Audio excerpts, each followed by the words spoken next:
So how do you actually become more confident? First of all, you got to realize that confidence comes from competence, especially of knowing yourself. I recently watched a very interesting video from this motivational coach, sort of confidence coach called Julian. You can find him here on YouTube, right? And he made a very good point.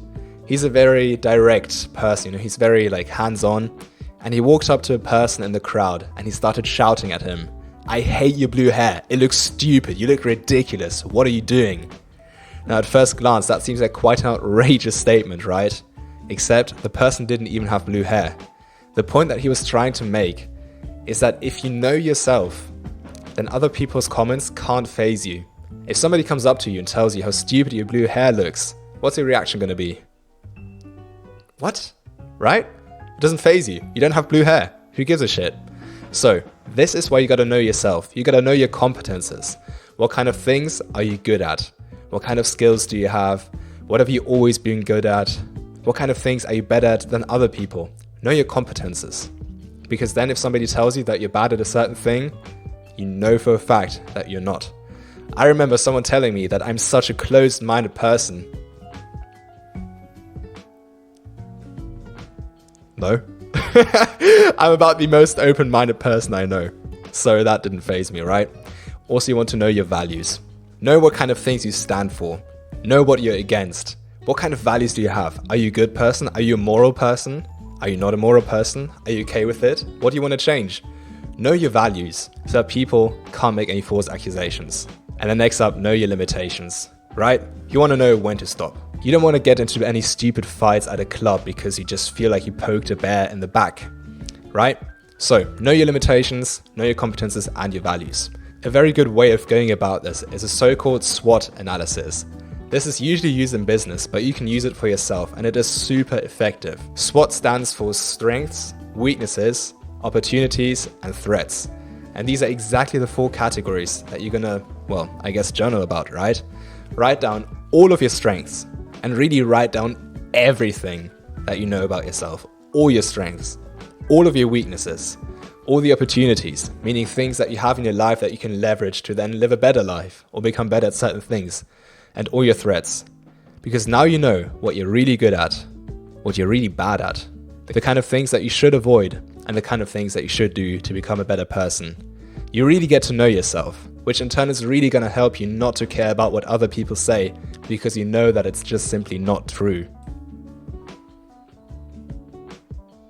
Now we actually want to implement some changes. Now the first thing you can do is use affirmations. I know when you hear the word affirmations, you're probably thinking of some crystal girl with blue hair, who probably has unshaved armpits, and we cannot say that because it's going to get us cancelled. Thinks the universe is just going to give her what she wants. However, it goes much deeper than that. Affirmations can actually really impact the way you view yourself.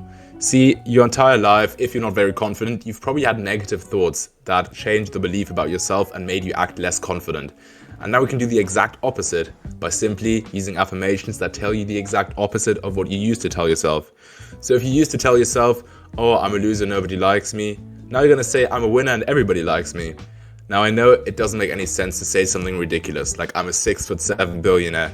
But if you say something that can actually impact the way you view yourself, that's going to flip a switch in your brain that's going to make it much easier for you to navigate life confidently.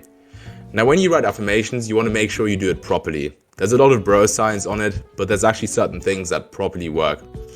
One of these is writing in present tense. Another thing is not using negatives, because your brain can't comprehend negatives.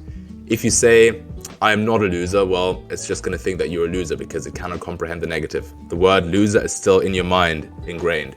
You want to make it as graspable as possible. So only using positives and making it in present tense makes it as graspable as possible for your brain. As simple and short as possible.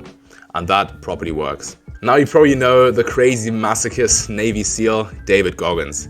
We all know him in the self-improvement community as this guy who always does the super hard things and he just goes through it. And the thing is, you want to be just like him in certain aspects. You want to step out of your comfort zone. Now, if you're someone who steps out of their comfort zone radically, well, nothing becomes uncomfortable for you anymore because you live outside of your comfort zone. Meaning you're going to be so much more competent at everything, giving you more confidence. I'm going to leave you with this thought. Whenever you have a thought like, "I don't want to do this, I can't do it, it's too hard," you know exactly that you should do that exact thing. That's something you're lacking. And you need to go through the hard work, especially when you don't feel like it. Hamza. Make sure you implement that, and it's going to make you much more confident in the everyday life. One confidence hack that also helps you step out of your comfort zone drastically is actually approaching people.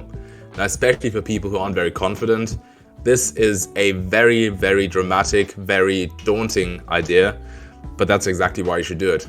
See, it teaches you social skills, making you much more confident, but it also makes you step out of your comfort zone, making you more confident. And this doesn't only need to be approaching. It can be things like public speaking, or if that's too much for you, just start small with progressive overload, like smiling at people, greeting them, and eventually having small conversations until you get to the point where you can do public speaking confidently, where you can cold approach confidently, and that's just going to make you feel so much better and more confident about yourself. And guess what that does? It develops trust. You actually learn to trust yourself because, well, trust is something we have to earn. You don't just naturally trust yourself. You actually need to have things about yourself that make you trust yourself. Every time you reach a goal, let's say you wanted to lose 5 kilos and you actually do it, you gain trust in yourself because you know you can do it again. Trust doesn't just come naturally, it has to be earned to yourself. So once you become more competent, you gain trust in yourself and you become more confident. And it comes by doing these things that are outside of your comfort zone. Now, one thing we haven't mentioned yet is your looks. I know this is very shallow, but your looks are just something that a lot of value is going to be placed on in today's society. And if you don't know where to start, we made a full free series on YouTube here on looks maxing that you can check out right up there and join us in the club of handsomeness. Become a LinkedIn, if you will. Now, the very last little bonus tip is you got to remember that other people are cringe, bro. Look around you. Everyone, and I mean everyone, is still cringing about the one time they were called up to the blackboard in year 5 and they dropped the soap. It happens to everyone, right? Everyone is still embarrassed about it. Before you analyzed these people around you, before you looked at them, you didn't know that they were cringe, right? It only just came to you. So remember this. People don't know that you're cringe unless you properly remind them of it, okay? Don't worry about the stuff that you've done in the past. It doesn't matter anymore. People don't know this about you, and you basically have a clean record, right? If you enjoyed this banging episode of Pablo's Pill, you might like this one as well. We'll see you there.